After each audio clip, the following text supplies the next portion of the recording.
Welcome back to Gaelic Games Fan TV. It is the club review show. We're going to be looking back at all the weekend's club championship action. We're going to be focusing in on both All-Ireland finals, of course.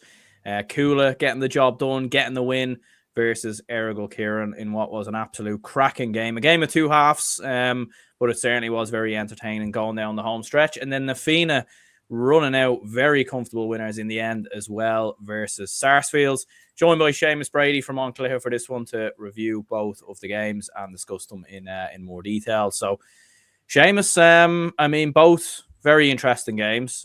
Both were looking very one-sided at one point. Although as a Dublin man, I wanted Cuala to win because, of the Dublin connection and everything else. But I was happy Errigal Kieran made a game out of it because you were a little bit worried that both games are going to be very one-sided. But yeah, how's things with yourself, and what did you think of the action on Sunday?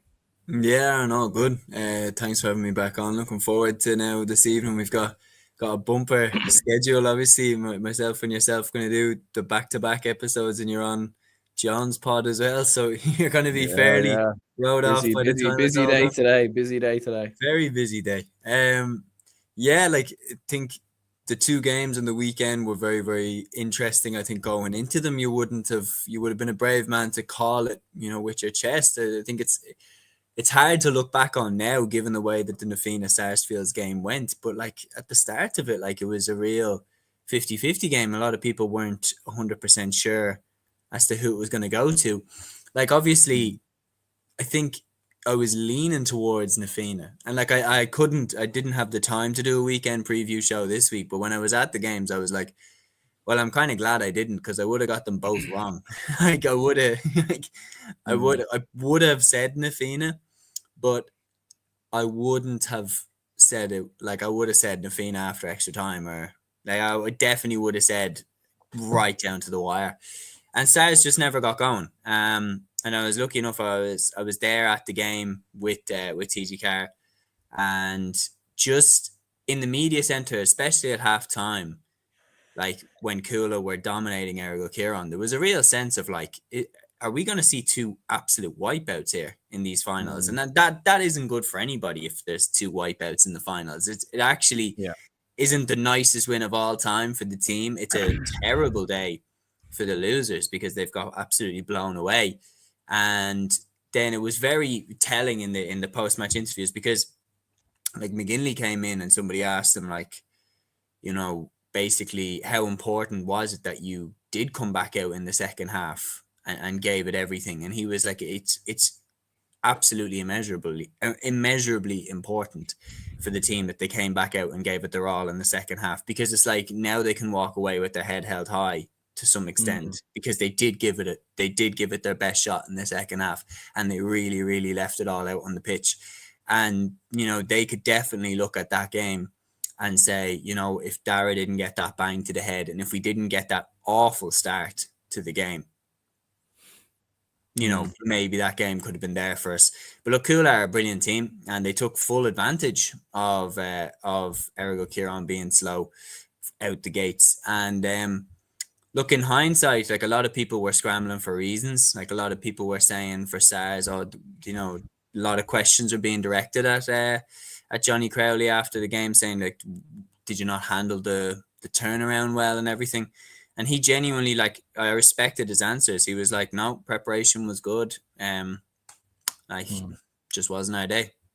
And that just is it. Sometimes it just isn't your day. And for Fianna as well, they're always a flair team. They're always a team. I've found that when they get their tails up, they can be really, really dangerous. And I don't know, it seemed to remind me, man, I'd be interested what you think about this. That game seemed to remind me a lot of the Ballybowden game in the Dublin final a couple of years ago. So for anybody not watching who's unfamiliar with this game, basically Fianna hadn't won the Dublin Hurling Championship yet. They'd been caught at the death by Kilmacud Crokes 2 years in a row, and had their hearts broken. And they'd kind of been building up this little bit of a reputation for a team that would somehow throw it away when it was right there in the palm of their hands. And Ballybowden were this team who had lots of experience, like Paul Ryan, Stephen Heine, Conal Keeney, players like this who'd been around the block and then some. And a lot of people thought if Bowden are still there with Na Fianna in the final few minutes, Na Fianna could get nervous, Bowden will have the experience, and Bowden could find a way to win. But on paper, you were looking at Na Fianna saying they have a better team. They just need to believe that they can win. And I remember in that game, Sean Curry got a goal after about 5 minutes. And it was like Na Fianna realized, like, oh, we can actually beat these teams. We can actually beat Ballybowden. And then they annihilated them. So it was like when they fully believed and when it fully clicked with them that, like, oh, we can beat these, they annihilated them. And it was like the minute that they smelt blood off Sarsfields, the minute that they smelt the Sarsfields were a bit slow out the traps, they really, really put the dagger in. And yeah, for Sars, look, it's a sad day because it's a game that came and passed them by. And the journey that they went on, they have to hold their heads high. But unfortunately, the final, as Johnny himself said, it just wasn't their day. Yeah, we will start with that game. So it was Na Fianna 223, Sarsfields 20 points. So a 9-point win for Na Fianna in the end. And as you said, really, like, it was like we were all expecting a close contest. We were expecting a close game and everything else. And it just didn't really materialize into that. Like Na Fianna were 9 points to 1 up after 15 minutes. And although, like, look, an 8-point lead in hurling is never that big of a lead, really, when you actually think about it. And like it just never started for them. Like, I mean, Na Fianna were just winning every ball, every loose ball. They were dominant. Like, Liam Rush was absolutely brilliant in around midfield. I felt when he was drifting in there. Tom Brennan, very good, obviously getting a couple of goals as well, up further forward. And Na Fianna, yeah, it was like they just kind of strangled Sarsfields, really. Like, I mean, and Sars, like, everything that Sars were doing, they just couldn't get right. Like, Jack O'Connor was getting into great positions, and I feel like he was making things happen for Sars, and he ended up scoring 5 points. But even a couple of his, balls were going wide, and you could see it. Like, I don't know if you could see it when you were at the game, but you could see the body language of the players, which kind of stood out to me, where they just, after about 20 minutes, they looked beaten, to be honest with you. And like, fair enough, Errigal managed to come back, and we'll get onto that a little bit later. Obviously, they didn't win the game. They made more of a fight out of it. But I just looked at the Sars lads, and I thought, this is going to be some going if they can even make a game out of this. And in the end, it wasn't the case. Yeah, like, and look, the first thing I think I can extend this from you as well is definitely sad for Sars, obviously, because obviously we've the tie with Matthew being involved in the backroom team there, and I would have loved him to have, for him as well, if Sars had got over the line. And then, I mean, but look, this is the way the game goes. There has to be a winner, there has to be a loser, and unfortunately, this day, it just, as I said, wasn't Sars' day. Like, I think you could play that game again in a week, and Sars could be up for it this time, and it could be a game that goes down to the wire. But for some reason on this day, they were flat from the get-go, and they couldn't seem to pick it up. Like, I was noticing the lack of intensity in the challenges that were going in on the Na Fianna players. And like, there were a couple of points that Donald Burke scored where he was allowed to, like, take aim and fire it over the bar. And I was like, you can't be letting Donald Burke do that. I mean, I know that's the most basic analysis ever, but like AJ Murphy, Colin Curry, Donald Burke, they were all getting time to, like, eye up the target and fire it over the bar. And I was watching it in the stadium being like, okay, good start for Na Fianna. When are Sars gonna get going? And it just never really happened. Like, they never, ever got started, unfortunately. Absolutely, yeah. Like Jack says here, Con certainly has, just in relation to the title there, where I say Con completed it. So yeah, we'll certainly get on to that a little bit later. But yeah, no, it was an extraordinary performance in more ways than one from Na Fianna. In fairness, obviously you mentioned, like, the turnover time and everything else that went in it.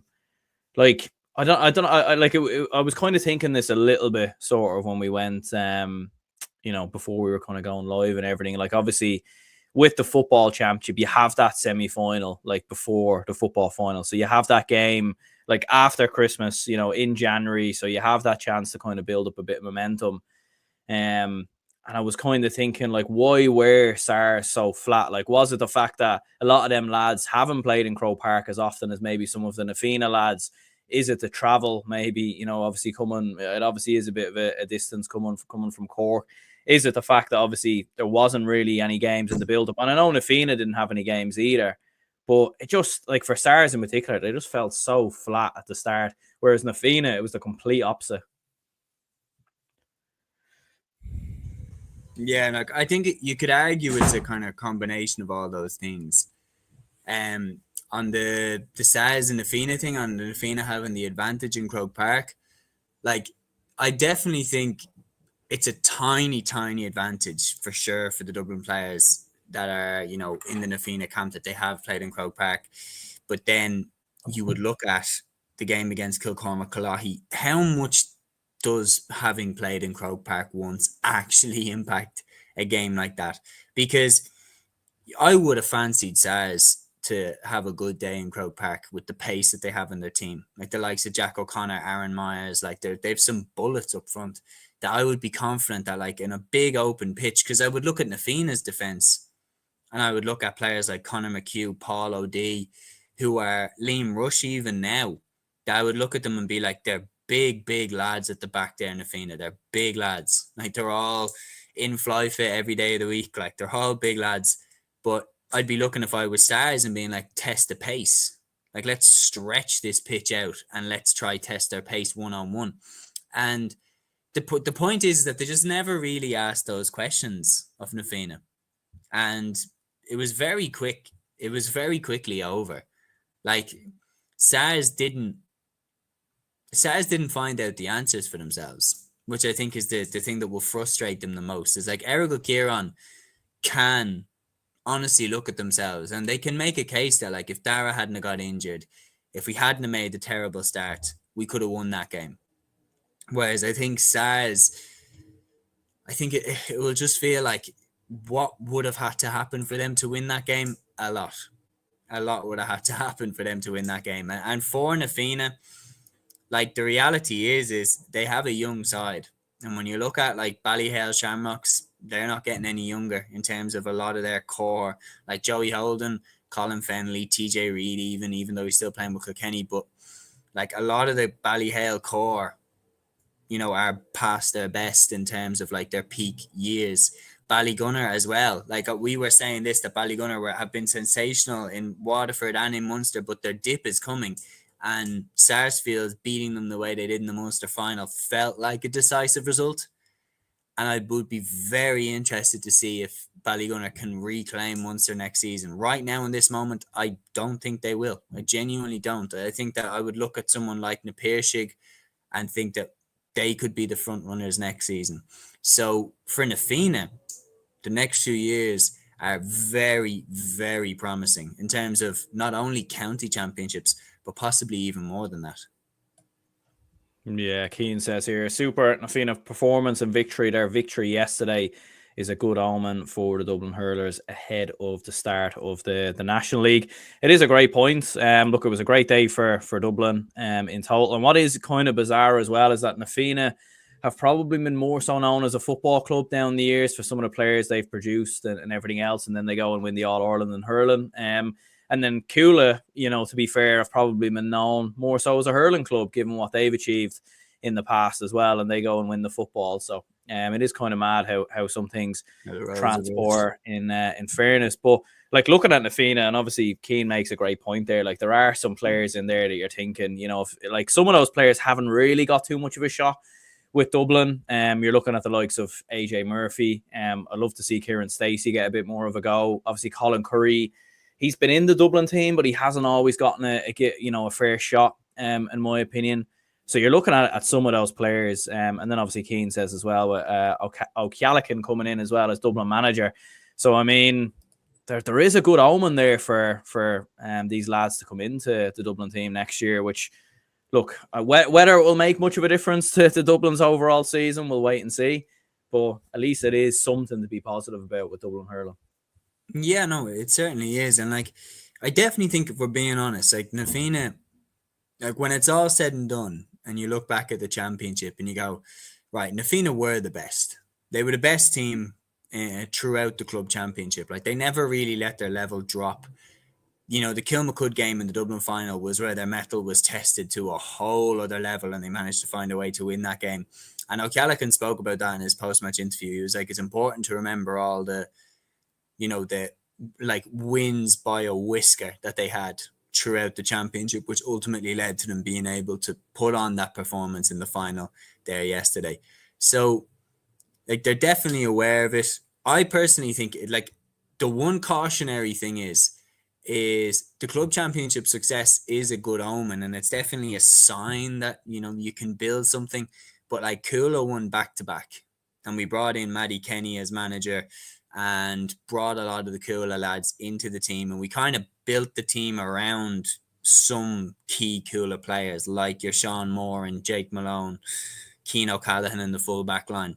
And the reality is did we get much better? Like, we kind of went one step forward. You could argue we went 2 steps forward, 1 step back. Like, we had some fantastic performances, and especially in 2019 when we beat Galway in Parnell Park to get out of the Leinster Championship. But then we followed that up with losing to Laois in the quarterfinal. So yeah, like, I think it's very interesting. The Fianna do seem more polished right now than like in terms of 1 to 15. I think Cuala had outstanding players that they built their team around. The Fianna from 1 to 15, they really, really seem strong. And you look at players that I would have thought should have been nailed into their starting team, like Shane Barrett coming off the bench, like that most people would have thought 100% he has to start. Donal Ryan coming off the bench. Like, these guys would start for any other club team in Dublin, but they're on the bench for the Fianna. They have a serious strength and depth. And yeah, like, personally, the forward line for Dublin, if we're being honest, in terms of what is Dublin's best team, the forward line has to have Kieran Stacey in it. It has to have Donald Burke in it. It has to have Sean Curry in it. And it has to have AJ Murphy in it. And you could make a case for Colin Curry as well. And then you're looking at the midfield. I don't like transfers. I really don't like inter-county transfers. But if Brian Ryan comes to Dublin, I won't bench him. No, but I don't think he should be allowed to play for Dublin. But he's an outstanding hurler. And I wouldn't like it if he played for Dublin, but he would make the team better. You're looking at the defence as well. Like, Paul O'D is magnificent. Sean Burke, absolute tiger there at the back. And Conor McHugh, like, given that Owen O'Donnell has walked away, like, to the footballers, like, there's a gap up there at full back, and, you know, McHugh might be the man to fill it. Like, and even John Tracy in goal, like, has a boomer of a puck out, and seems to be a big character in the Fianna dressing room. Like, even seeing him get off the bus, like, he was very kind of showed kind of leadership even there. Like, you know, he seems to be a big player in that Fianna team. And with O'Callaghan coming in, there's nobody better to get the best out of those lads, to get the best out of Donald Burke, the Curry brothers, AJ Murphy. And, like, personally, I think it's a big shame that O'Donnell has left the hurlers, because I think, like, if you pair up the Fianna lads with Owen O'Donnell, try get Rian McBride back flying fit, and then Kilmacud Crokes have some, you know, superb talents on the rise. Like, Dublin are and have been for the last 10 years, really, since we got knocked out in the semi-final by Cork in 2013. For the last 10 years, we've been hurling sleeping giant. Like, we have really been irrelevant to the championship, apart from 2019 when we knocked Galway out. But apart from that, we've done very little of note. And I think over the next couple of years with this Fianna team, if we build around it and supplement it in the right way, with O'Callaghan as manager and back him for at least 5 years, we could actually see some success. Yeah, absolutely. Gavin says most football don't have much success or emphasis on hurling, but I think for Dublin hurling, this is a massive achievement and boost. Look, it definitely is. You know, it just depends. Obviously, as Seamus alluded to there, like when Cuala won it a couple of years ago, I thought that, and it never quite materialized. Like, and Cuala won back to back, didn't they? As far as I remember. So, you know, and obviously they did have, you know, funnily enough, a player we'll probably speak about a little bit later, and in Con, who's obviously now gone 1-1 with football as well. So, But yeah, like I think there are definitely players there, in my opinion, that can come in. Like looking at Nafina's story as well, as you said, I mean, losing back-to-back Dublin finals, wasn't it? Yeah. One of them obviously that heartbreaking goal right at the end, in the 2022 final, I think it was, or 2021 final, it might have been, and then lose it again in 22, but then come back in 23, and as I said, against Ballybowden, you're thinking, right, they've lost two finals in a row here. Is it going to be a third? And then they go out and obviously get the job done. And then last year losing in the Leinster final to O'Loughlin Gales, you were thinking fair enough. They've had an incredible year, an incredible story. Like at the start of this year, I can't remember who I predicted right from the get go. It was probably Ballyhale or Ballygunner, but I do always remember singing Nafina's praises. Now I didn't think they'd go and do it as well as they have, to be honest with you. But I always thought there is potential there, because even last year without Donald Burke for the majority of the year, and even at big stages of this year as well, I mean, how good have they looked at times? And it is an incredible story when you kind of break it down.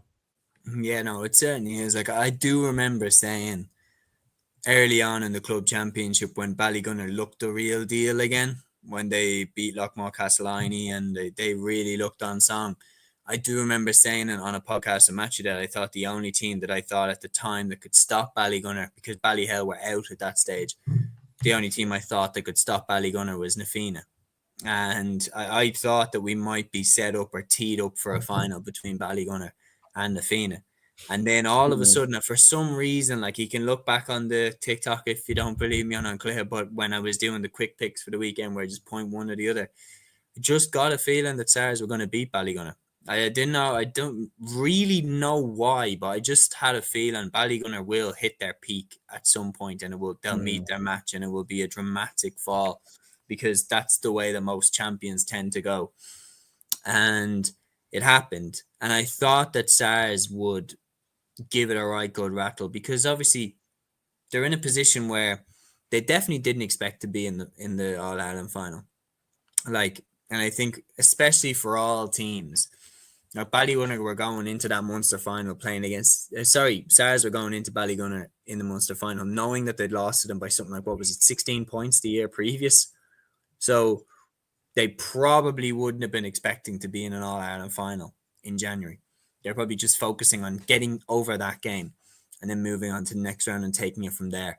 Whereas Nafina, I feel like, have had a sense of business about them from the get-go. And when they were in that final and they had the parade down from Movie Road down to Croke Park, and it did just feel like the day was teed up for them. And right from the get-go, it was like, God, this is pretty easy. Like this is gonna happen. And there was never, ever, ever any stage where I doubted it. There was never any stage where I feared that for Nafina that SARS were going to come back. I think I was like, SARS just didn't get that big hit. They didn't get that big turnover. They didn't get that big goal that they badly, badly needed. Like Errigal Kieran's, which we'll obviously come to, their comeback was turbocharged by that Peter Hart goal, which is one of the best goals I've ever seen in Croke Park. SARS didn't have that moment. Like if SARS had got a goal in the first 5 minutes of the second half, I still think Nafina would have won. But it would have given SARS a real kick up the arse to be like, right, we're getting back into this game. We mean business. We're not just going to roll over. Whereas when Nafina rattled off the first couple of points of the second half, and then even though SARS kind of answered, Tom Brennan gets a second goal. And once that second goal hit the net, you're like, it's done. Yeah, I mean, an incredible achievement overall for Nafina, and commiserations to Sarsfields and to our good friend Matthew Hurley as well, who put in some absolute brilliant work there, in fairness. But yeah, poor Cork, what can you do? Anyway, we'll move on into the football final then, and it was Cuala 3-14, Errigal Kieran 1-16. I mean, this was just a mad game. Like I remember watching this thinking, I think we both predicted Errigal Kieran. I remember from when we both kind of said it, about 2 weeks ago or whatever it was. And I mean, what did you make of like the opening 15-20 minutes? Because to see that scoreline at one stage where I think it was like Cuala like 3-6 to a point, and they were 14 points up after 20, after about 25 minutes. And obviously, he had a Dara Canavan injury, which happened in that time as well. And I've since heard Enda McGinley say that both him and Rory actually went to hospital for checks. So we're obviously hoping everything is okay there. But I mean, what a mental start. I mean, what did you make of it? It was the start from hell for Ergo Keown. It was literally the worst possible start. Like, to have your talisman Dara Canavan go off with a pretty brutal bang to the head, which I've seen the slow-mo replay. It's a complete accident. Like, the Cuala player's going for the ball at 100 mile an hour, just like anybody else in the pitch would be. And unfortunately, Dara gets the bang to the head and has to go off. And just like that, what you could argue is the best forward in the country right now in Dara Canavan are definitely up there in the conversation for it. He's gone, and he's their leader. He's their captain, and he's gone. And however, Dara Canavan being off does not excuse for how soft the goals were down at the other end. Like, there was not a hand being laid on the Cuala lads as they were going through. The goal that particularly looked easy was the O'Coffig Byrne goal, the third one, where Conor O'Callaghan drops the ball and still manages to nudge it off, and O'Coffig Byrne just kicks it in on the ground. Like, I think, like, in the aftermath, like, McGinley in his post-match interview, he basically was saying, like, that's still something that he's trying to figure out. Like, what happened? Why were they so flat from the start? And, like, initially, like, you're kind of talking about, they had that semi-final last weekend where they went to war with Dr. Crokes, and maybe that will play in a bit of fatigue, whereas, Cuala obviously had the game more or less wrapped up going down the home stretch against Coolera, bar obviously the Coolera fight back. But going into the last 5 minutes, Cuala had the game in the bag. However, I would have more expected the fatigue to kick in going down the home stretch, going down the final 10 minutes. I would have thought maybe Cuala would have kicked on. I did not expect Errigal to be flat from the beginning. You look at how Errigal reacted when they beat Dr. Crokes, and it was such a rush, like such a euphoric celebration. Whereas you look at when Cuala won the All-Ireland semi-final, like, it was just shake of hands on to the next game. I don't think that plays into it. Like, a lot of people have kind of floated that idea that maybe it was a bit of an adrenaline dump for Errigal Kieran, that they just, stumbled and failed to get out. I just think Gaelic football is weird sometimes, man.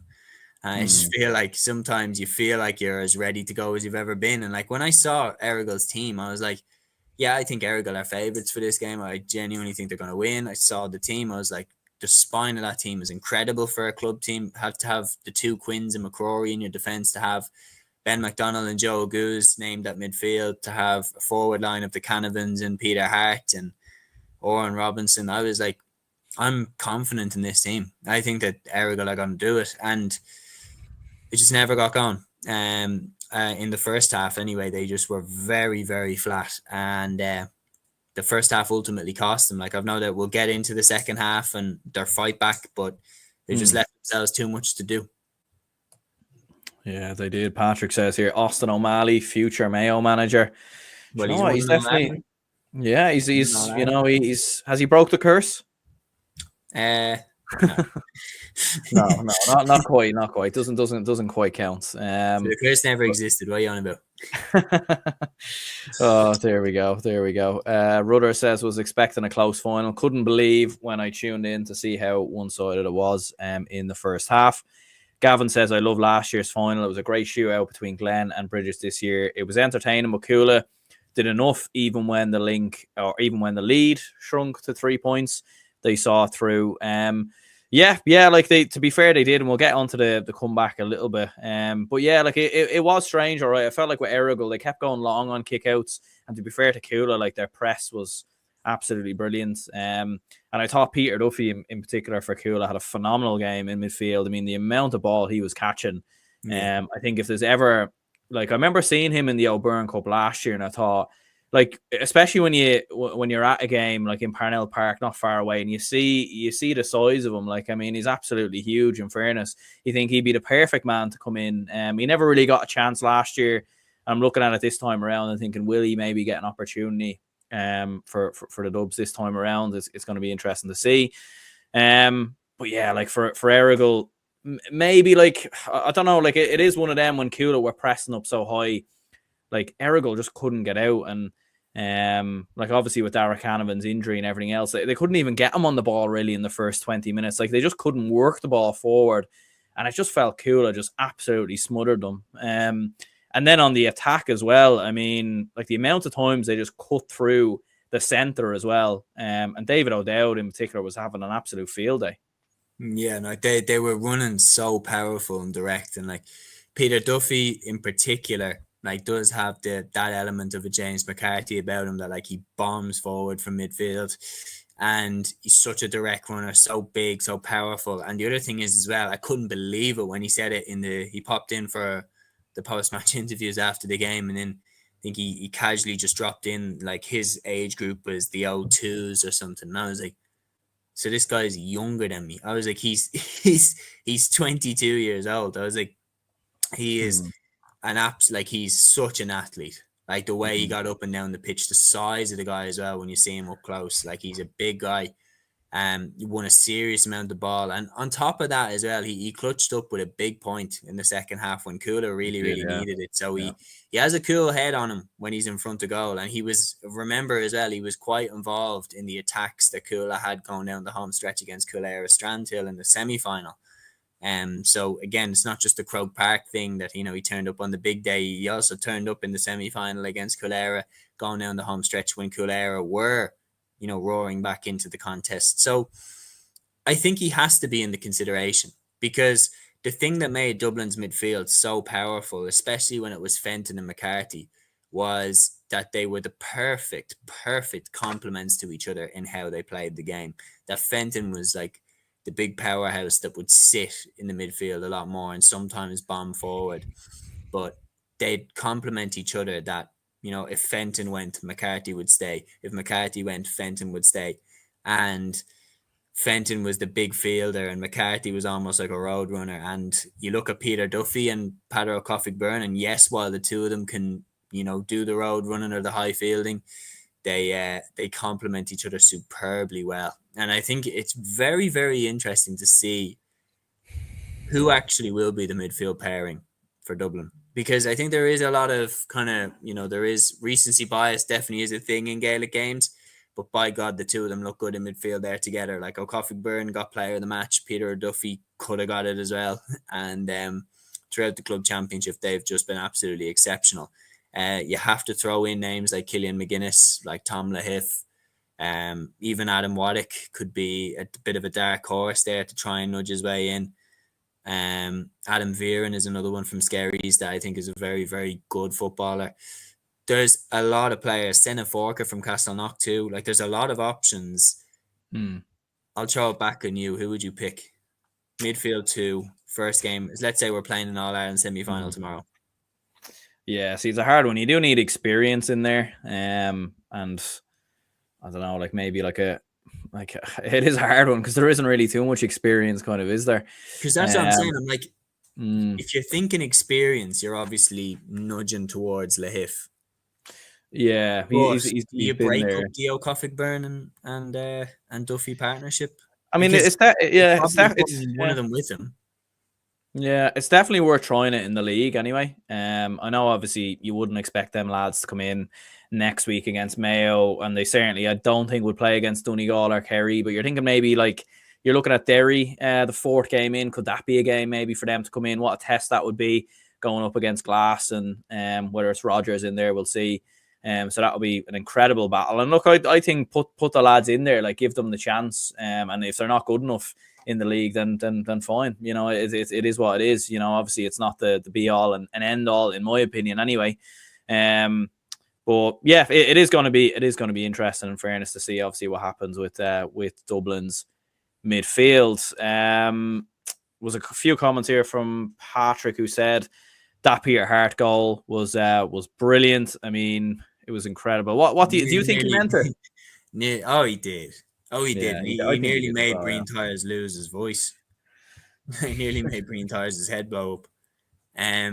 Such an amazing finish. And you could tell as well, he was amazing in the second half, Peter Hart. It was just like if anybody wasn't going to let Errigal go down without a fight, Peter Hart was like absolutely kind of inevitable on the day. Like every time he got the ball, it was like he was going to make something happen. It was simple as he was either scoring or he was setting somebody else up for a shot. And like he got Errigal's first point of the second half, 15 seconds in from the throw in, like really set the tone. And then that goal, like the minute he got it, you could tell he had bad intentions for the Cuala defence and just turned Charlie McMorrow superbly and absolutely rifled it into the far corner. And like there's just no doubt about it. And Scholar just the little head flick across it, you're not getting that, but like he can dive all you want, but you're a front row spectator for a shot like that, and it was an unbelievable finish. And he really gave one of the best performances I've ever seen him give. And it's one of those that, like, you know, myself and yourself are two UFC fans. Like, it's like when a fighter goes in and, you know, absolutely puts on a sensational performance. And even though they lose, like, they walk away with their stock even higher. And even though Peter Hart, you know, walks away without an All-Ireland Club Championship medal after this game, he absolutely has gone higher in my estimations of where he sits in all-time Tyrone footballers. Yeah, absolutely. Patrick says Darragh Canavan underrated when he got injured. Just shows the difference when he got injured. Yeah, but no, I mean, underrated. I would rate him quite highly, to be honest with you. I do think he is one of the top best 3 footballers in the country, man. Yeah, so I wouldn't, but I do get. Yeah, I get no what you particular mean. order: Con, Clifford, Canavan. Fenton would have been in there when he was still playing. Yeah, would you go in that order? Con above Clifford? No comment. yeah. I mean, in terms of achievement, probably Con, I would say. Right now, yes, I do think like recency bias definitely is a thing. As I said previous, like I think we do need to remember how good David is. But Darragh, like throughout the season, like Matthew said it correctly, like in terms of like pound for pound in every competition, Darragh Canavan's been amazing. He won the Sigerson Cup. He was exceptional for Tyrone in the league. He was exceptional for them in the championship. He was, you know, they're probably their one shining light along with Niall Morgan. And then for Errigal throughout the club championship, he's been brilliant. It was very unfortunate that he got that bang in the head and had to go early. It was very, very tough to see like an injury like that. And hopefully for him and Rory, like they're both okay in the hospital and everything comes back clear, because definitely want to see them strutting their stuff with Tyrone as soon as possible, because like he's a joy to watch. And both of them they're the type of players that you pay money in to see. Yeah, I think if you're talking, put them in order now in terms of if they were all to retire, where would I rank them? I think right now Con is number 1 in terms of what they've done in their career. Con has to be number 1 for what he's won. And then probably put Clifford 2 and Canavan 3. And that's no disrespect to any of them. The fact that I'm comparing them with each other shows you how good and how highly I rate them. Yeah, no, I would agree. I would agree with that as well, to be fair. I think Clifford probably has more raw talent, where I think with Con, he's just he has the physicality. Do you know what I mean? I've seen a comparison once. If Clifford is the Messi, then Con is the Ronaldo. Do you know what I mean? And I'd probably agree with a similar comparison there. Con has talent, but it's like you looked at Con and you were like, that fella went from like that fella just arrived at under 21 and he already looked like a 27-year-old in terms of like the gym work he was putting in. And like Clifford, if you look back, like when Clifford broke onto the scene with Kerry initially, like he was lanky, and then it's like 2021 he discovered what the gym was and came back in 2022 a beast. And like you could tell his talent was the base of his success. Whereas Con, I feel like Con is a little bit more hard work. Like Con is I feel like if both of them had put in the same amount, I feel like Clifford has a little bit more talent. But Con just seems to always be successful at whatever he turns his hand to. So I wouldn't mind if he gave the hurling a shot. Yeah, no, same here. But yeah, like in terms of that turnaround from Errigal, Kieran, obviously, look, they didn't come back to win the game. But I mean, it was an incredible fight, wasn't it? To be fair, it was a 14 gap reduced to about 6, and it was mad how quick they actually, like, the start of the second half, the opening 10 minutes was incredible. Like, it went from 14 points to 6, and they actually had 20 minutes to reduce the gap down from 6, so they actually reduced it further from, from about the 30th, or from about the 40th, or the 30th minute to the 40th minute. They reduced it more than they did from the 40th to the 60th, shall we say.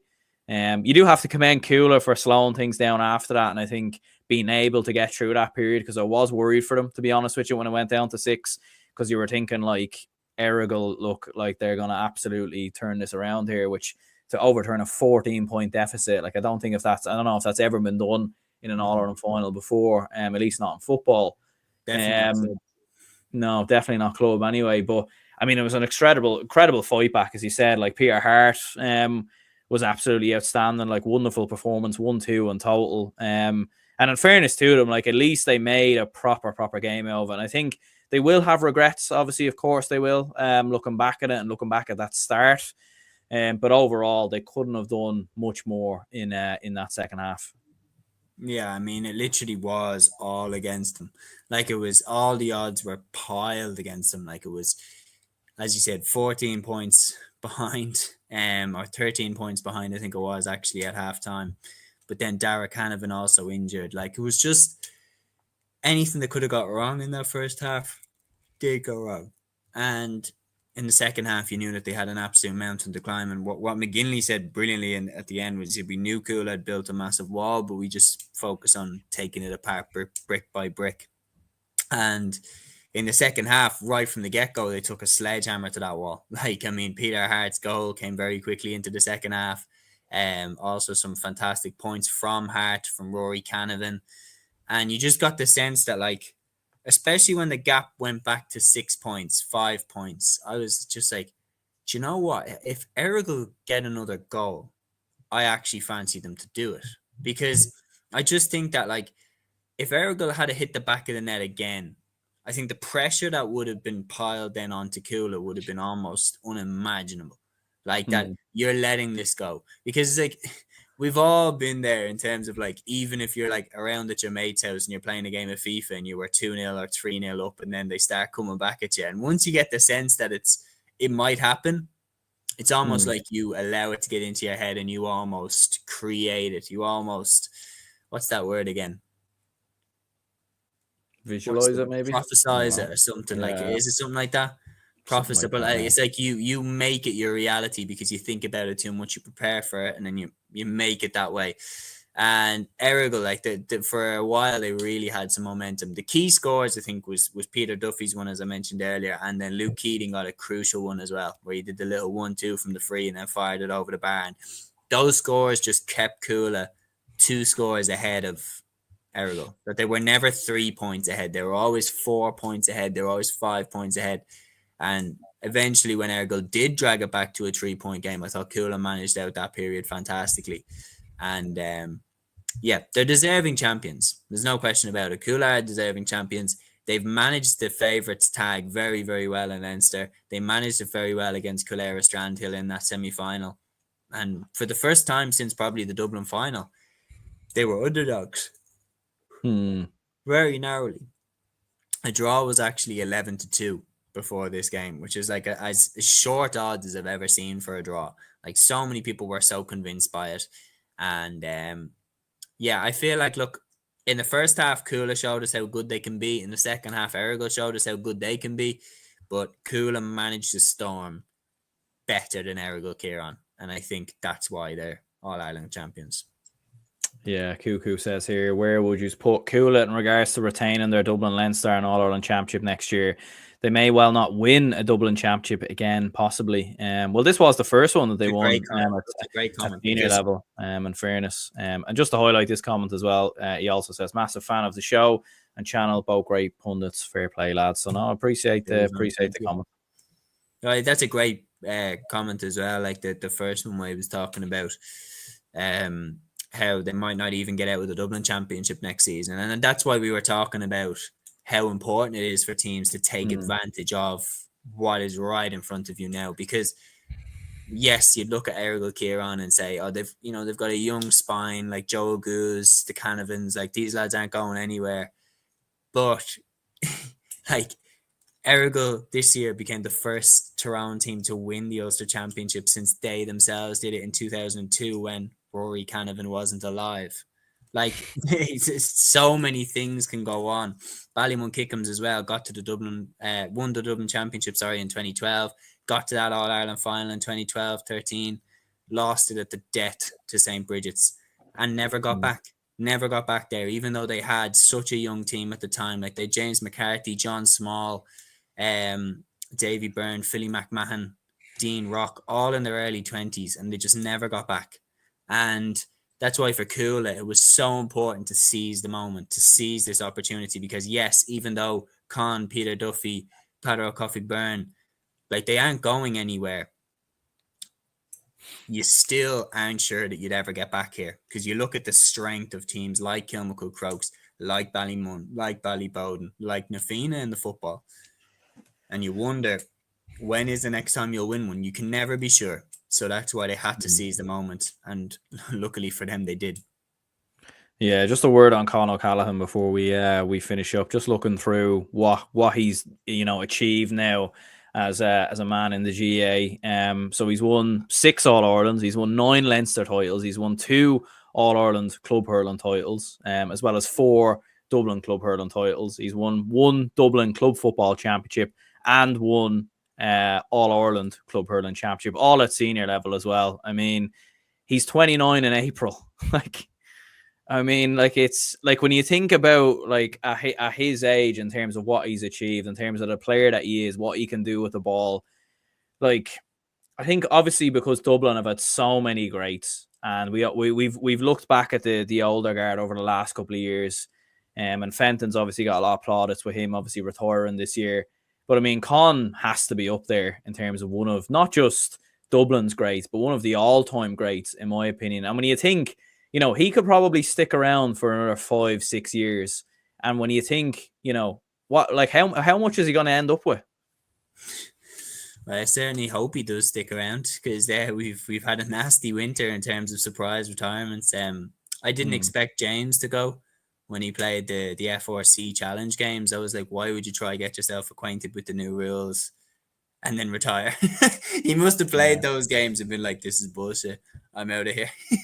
I definitely didn't expect Fenton to go. And to be honest, I wouldn't be stunned if players like Cluxton, Mick Fitzsimons do call it a day, because you look at Mick Fitz and you're like, what has he got left to prove? Nothing left to prove. I respect it if he goes for 10, if he tries to come back and go for 10, because Dublin, there's nothing really expected of them now. And the reality is, well, for the question there, I don't think it will be Mick Fitzsimons' last game for Cuala. I definitely think he will continue playing. I think he'll be one of those professionals, like Mossy Quinn, for example, with Vincent still playing when he's 41, Paul Kerrigan still playing with Nemo Rangers, Gary Sice still playing with Currafin. Like, one of those lads that just is such a professional, takes care of their body to such a high level that they're able to keep going even into their late 30s and early 40s. I think Mick Fitz will be one of those. I would be surprised if he walks from Cuala over the next few years. But for Dublin, I think maybe we might see it, because obviously the commitment is outrageous, like to play at that level. Like, the word on Con is, like, obviously he's played in an era where Dublin are littered with stars. Like, the Dublin have been as strong as they've ever been. I would, like, realistically, it kind of hurts to say this, but we'll never see a better Dublin team, in my opinion, than that group of lads. Like, that was just like a once in a blue moon team. And like, to be surrounded by players like Brian Fenton, Paul Mannion, Jack McCaffrey, James McCarthy, like, it's hard to stand out. Like, and what we saw with Dublin over those years was just how many superstars did we have coming through minor and under 20 and under 21, like Aaron Byrne, like Kieran Archer, who couldn't get in because the team was so good. And Con O'Callaghan managed to kick the door down in 2017, Young Footballer of the Year. As Ger Cannon called him in the first minute of that All-Ireland final, he was the boy wonder that year. And he scored that goal after 60 seconds against Mayo. And since then, he's just been unbelievable. He doesn't get the same level of hype that I would say that David Clifford gets. Because I don't know, David Clifford does like absolute godlike stuff where he kicks the ball literally into another stratosphere, and then when it lands down, it lands over the bar. Like, he has such an iconic way of playing the game. But Con is just one of the most effective players I've ever seen. Like, he just is a machine. And Paro Coffee Byrne put it best, King Con. Like, I mean, everything he seems to turn his attention to, he seems to be successful in it. And yeah, I mean, it's scary to think he's 29. It's not done yet. Like, there still potentially could be more. I would love to see him give it a solid crack at the hurling before he does hang it up. I don't know if he ever will, though, unfortunately. Yeah, it's one of them. Like, I mean, imagine, in a hypothetical, in a fantasy universe where he goes to the Dublin Hurlers and then wins an All Ireland. Imagine becoming the first player to do the set. I think. But if we're being brutally honest, even with him playing for the Dublin Hurlers, I don't think it happens unless there's an incredible crop of players coming through that we don't know about. But I don't think there is. Yeah, Cork are too strong. Limerick are too strong. I think those two. I would even say that those two over the next few years will be the dominant two. I think that even though Clare won the All-Ireland final last year, I think Clare don't have the same strength and depth, I would say, that Cork have. Like, you look at players like Alan Murphy and Sean Desmond in the intermediate final, who were unbelievable. They can't get a sniff of a starting place in the Cork team. Like, Cork have serious strength and depth. And then Limerick, like, come on, we all know the strength and depth that Limerick have, and they're going to be hungry and they're going to be hurting. And then you've got Tipperary, Kilkenny, and of course Clare. Like, you do have to acknowledge that they still have the goods and they still have a team capable of winning stuff. I think for Dublin it would be very difficult, but it is crazy to look at a potential alternate timeline where, you go back to 2011 and Conal Keeney and Shane Ryan, who were footballers, were moving to the hurling. Because it was a real chance of winning an All-Ireland around 2011, 2012, 2013. Like, there was a real chance for Dublin of winning an All-Ireland that year. We had a team that was good enough.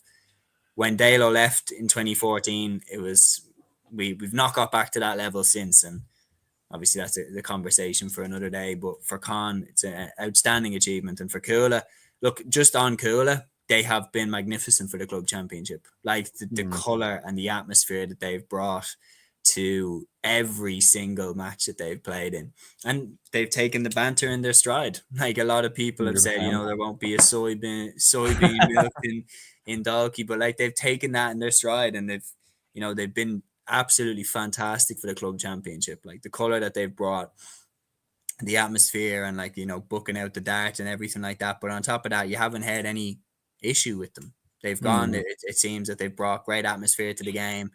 And their team as well is a savage team of really, really nice lads. And on top of that, speaking of someone who works at TG Carr, all of them speak Irish. So it's been a joy in terms of interviews and everything like that. Like, Conor O'Callaghan is Leaf Osquelgus, so is Padro Coffee Byrne.